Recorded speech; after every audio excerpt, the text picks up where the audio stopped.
The pharmaceutical industry's growth flywheel never stops turning. As small and emerging biotech firms race against time to advance pipelines and reach the next value creation milestones, large pharmas are equally optimizing drug R&D cost and efficiency to constantly replenish their pipelines. For both, success demands delivering high-quality therapies faster and more cost-effectively.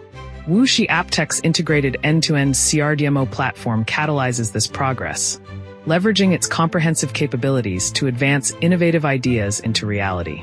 At its core, CRDMO model powers a second flywheel, driven by uncompromising quality, speed, and cost efficiency.